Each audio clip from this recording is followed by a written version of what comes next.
Welcome to the shop.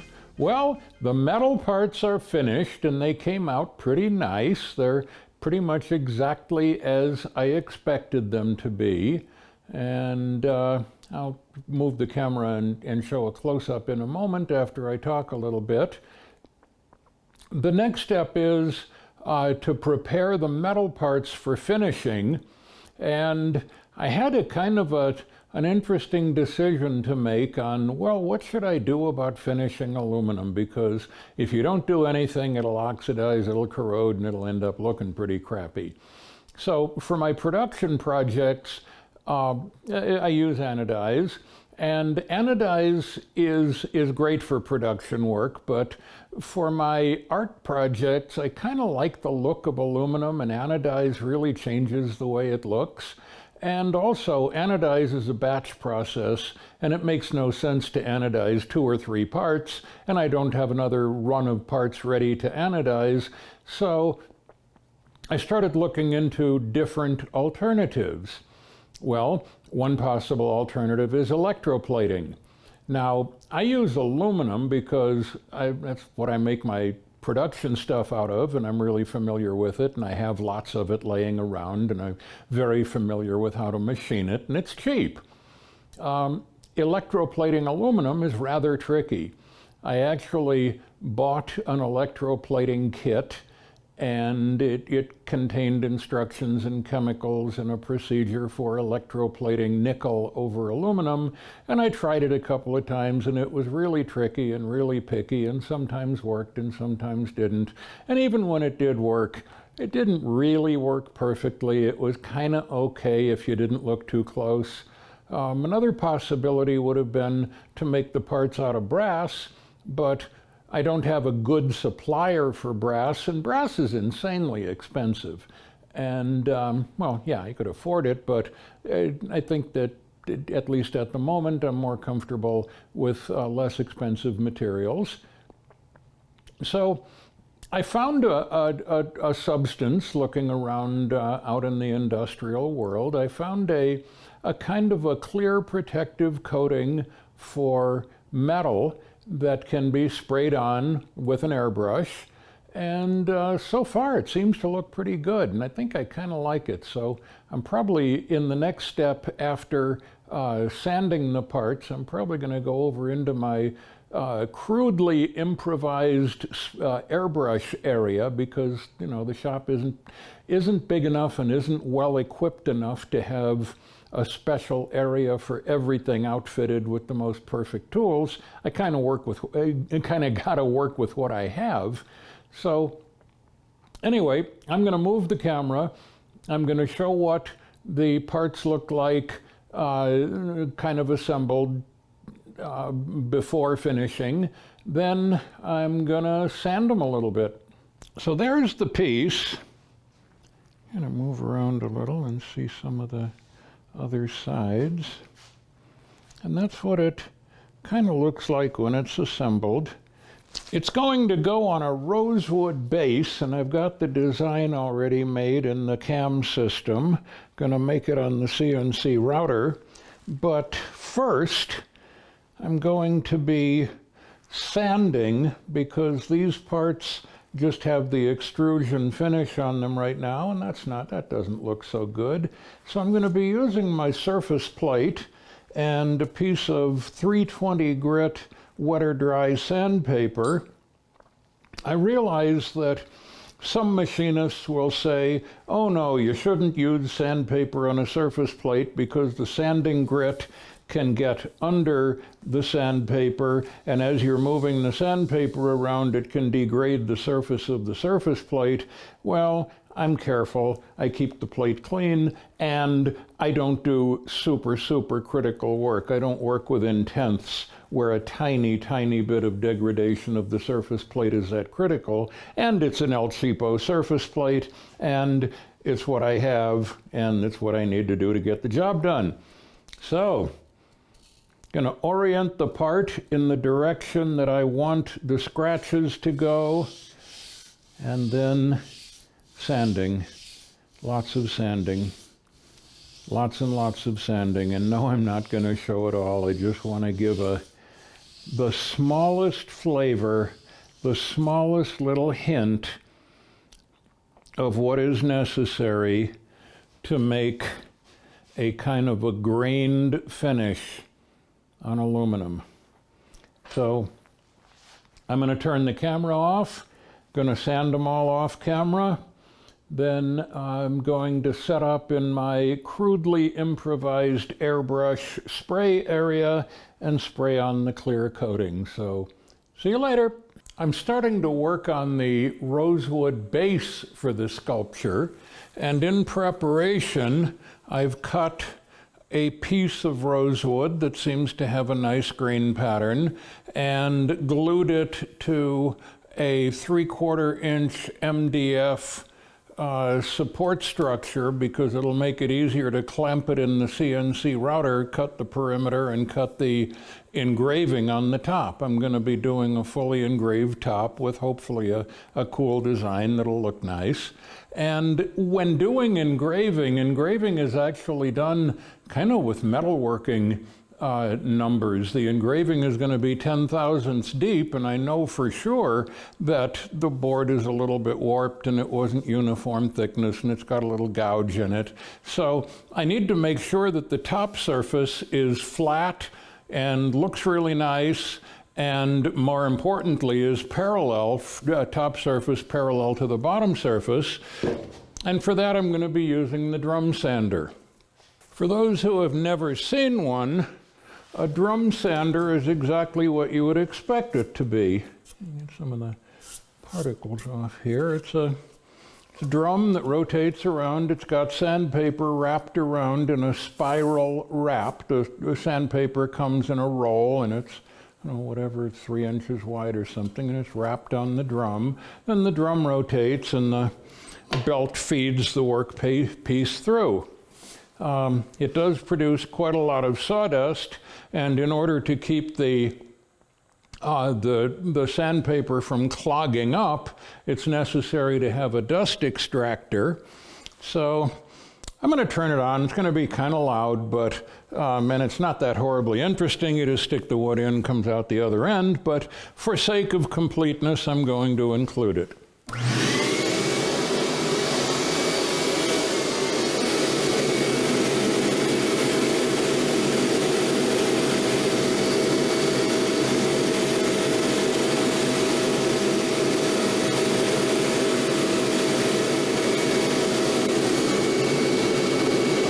I'm adjusting with the handle.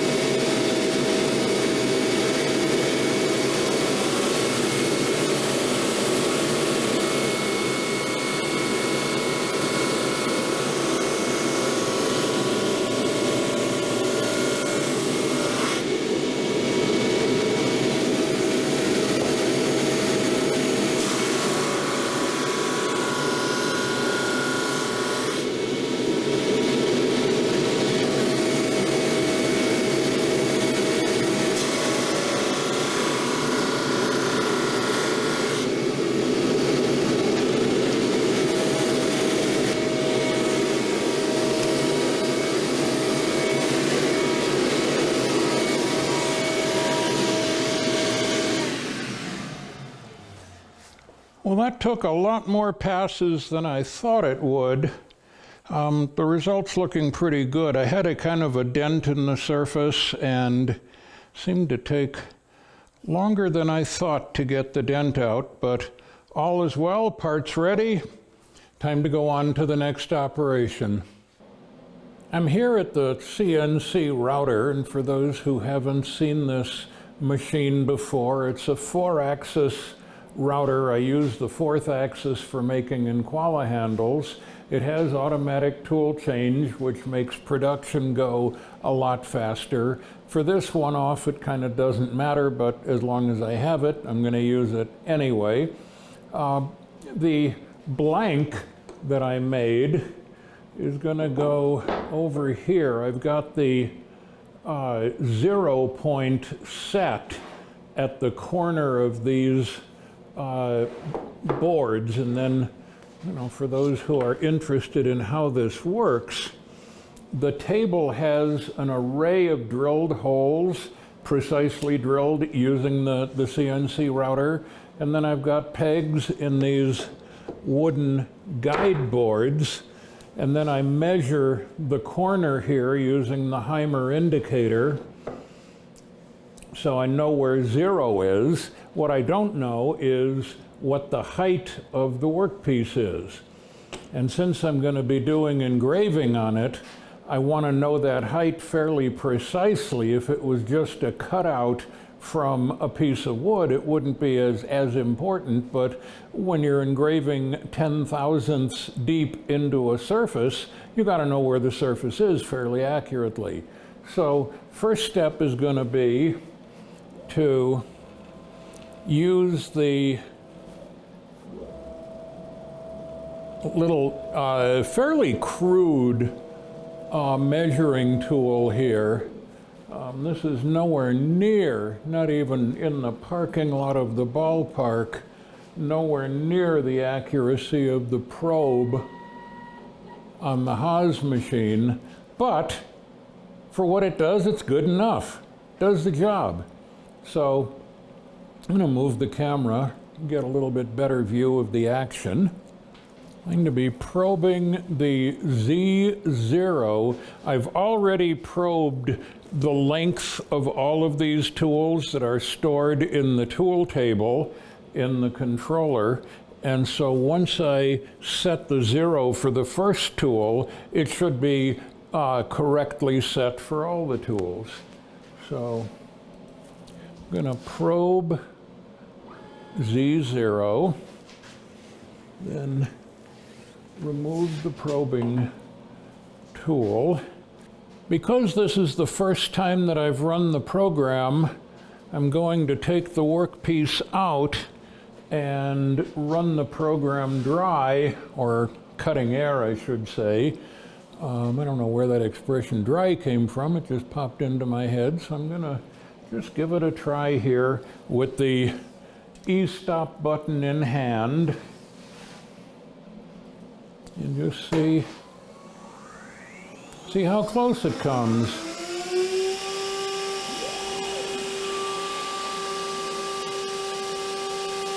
Now that is looking reasonable.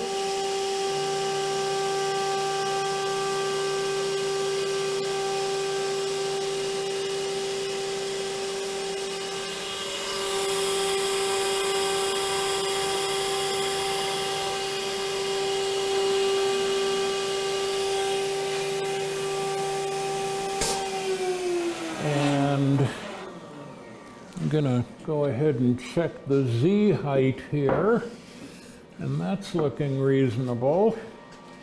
So everything in this business, when doing CNC work, it's all about check, double check, cross check, check the check again, because as I've said over and over and over again, it is so easy to make mistakes when doing this kind of work. So I've got a clamping system that I came up with that I think may be somewhat unique and uncommon.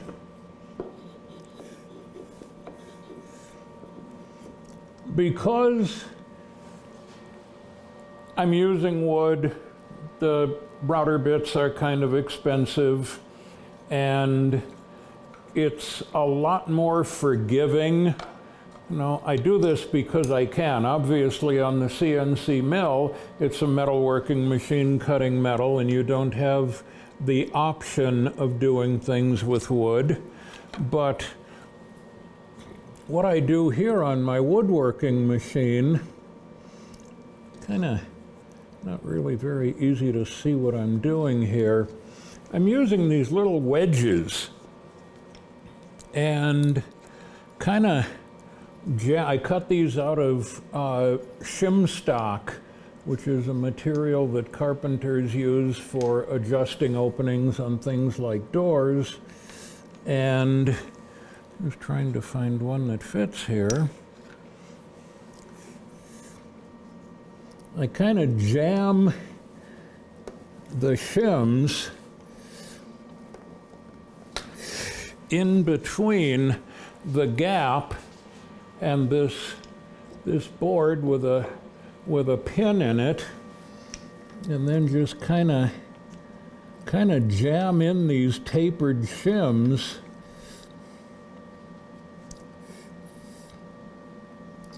Kind of hard to talk and do this at the same time.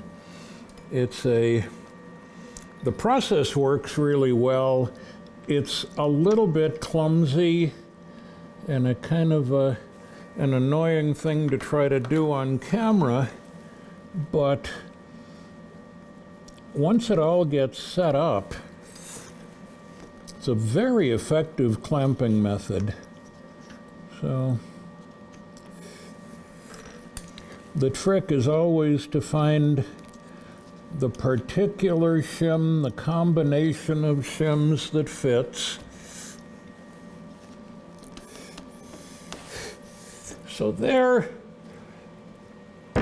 the piece is now clamped pretty securely in place, and compared to a machinist vise on the mini mill, it's not really clamped very well at all, but for woodworking at the type of cut that I'll be making, it's clamped well enough.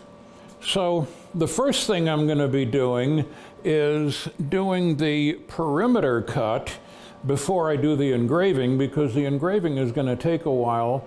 And if I do the perimeter cut first and have any kind of a weird crack or a tear out or any other problem like that, I haven't wasted all my time doing the engraving. So I want to make sure the perimeter cut goes well before I start the engraving operation. So I'm going to start the program over again.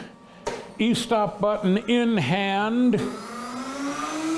and hopefully all will go well.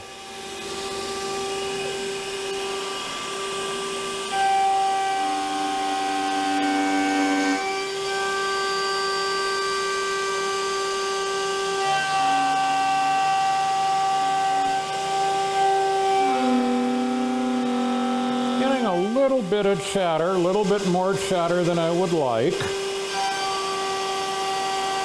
And yes, this is a horrendously messy operation. A lot of CNC router users put a dust collection system on their machine, and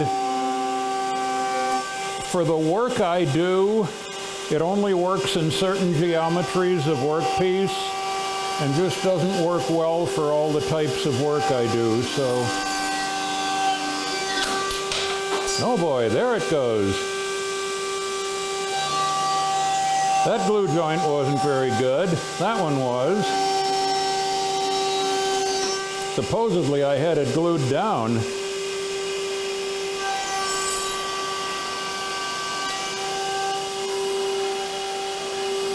Okay, now I'm going to do the final pass, the finish pass.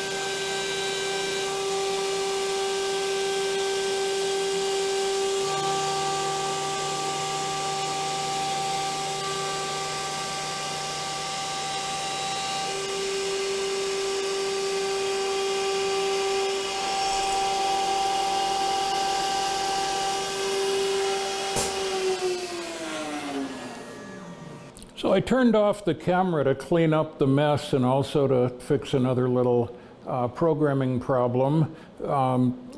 Doing a part for the first time, there's always a chance that something goes wrong, and since I almost never use the CNC router, and it's very different from the mini mill where I'm really comfortable and experienced, the router is a little bit more dicey when I do a design for the first time, so I'm a little more careful, but then again, I'm always careful. So I'm looking at the edge, and it's beautiful and crisp, and there's no tear out, and it's just a perfect cut. Just require light sanding and it'll be done. So now, E-stop in hand, I'm gonna start the next operation, which is engraving.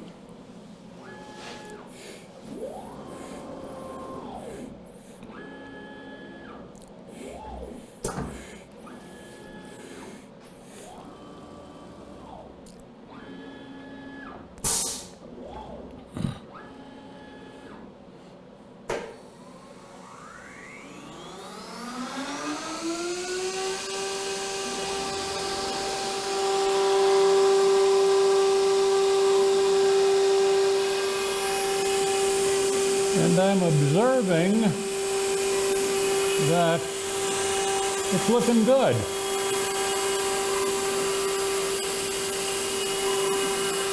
It's a rather complex pattern that I'm engraving, and it's going to take a while, and it's probably almost invisible to see on the camera because it's such a fine pattern. I'm not sure how much value there's going to be in showing the whole thing, but I will make the comment that CNC engraving is great, and I love it, and I plan to use a lot more of it in the future. So I'll probably just let it go a little bit. I may speed up the video. I may just edit the video and only show the end, but this is going to take a while. It's a complicated pattern. Using a really sharp 30-degree point tool with a 10,000th tip radius, and all seems like it's going very well. So we'll let it run.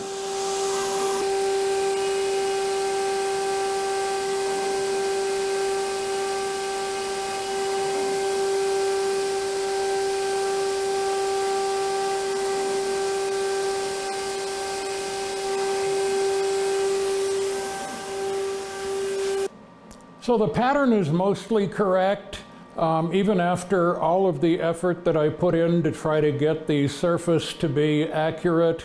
It wasn't quite as accurate as I would have liked it to be. So I'm going to go back and think about it some more and try to come up with a solution that's going to work for me. I'm not going to show that. I think I've shown enough to show how the CNC router works, how the automatic tool changer works, how engraving works. And I'm just going to turn off the camera, do some troubleshooting, and move on to the next step. So after a little bit of minor adjustment, the pattern looks fine. The wood router is a little bit trickier to get high accuracy out of.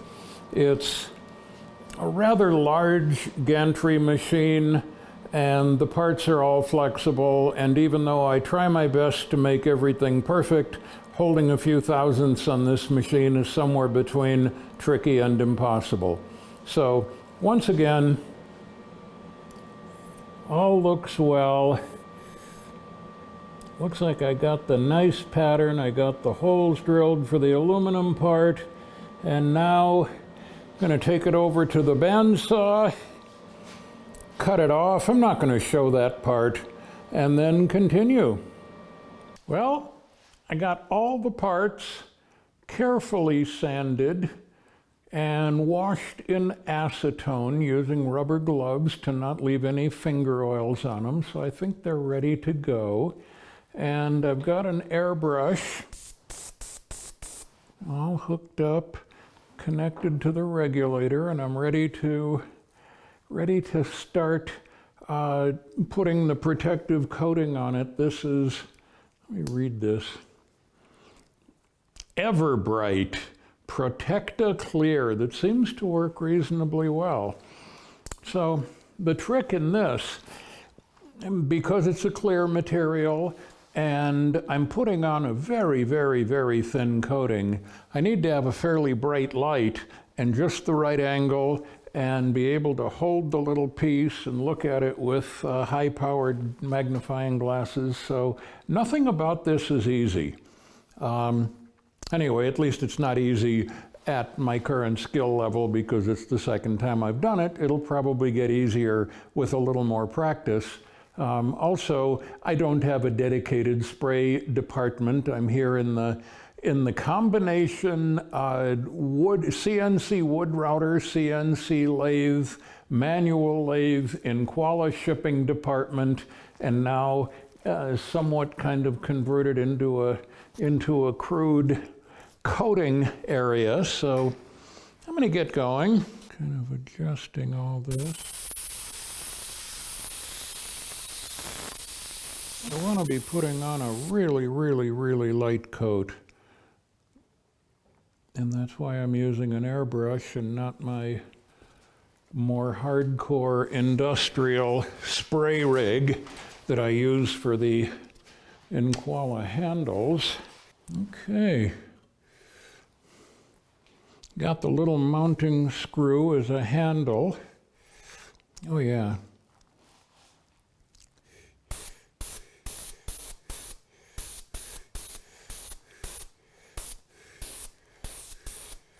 Lighting works good.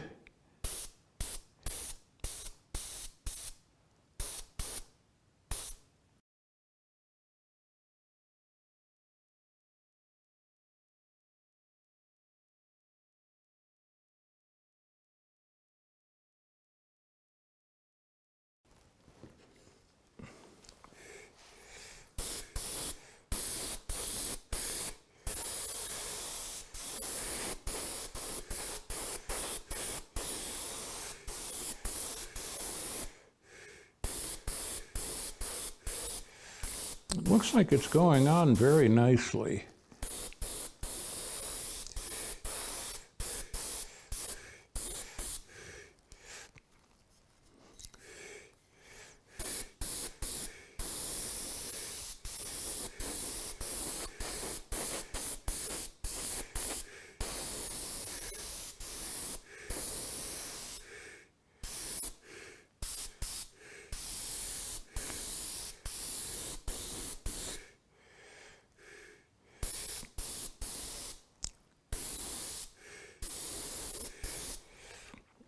And that, so I think they came out pretty good. All is looking well. Had a little bit of a weird problem with the airbrush that seemed to go away almost immediately. And I'm gonna just clean up and put stuff away and prepare for the final step after everything dries.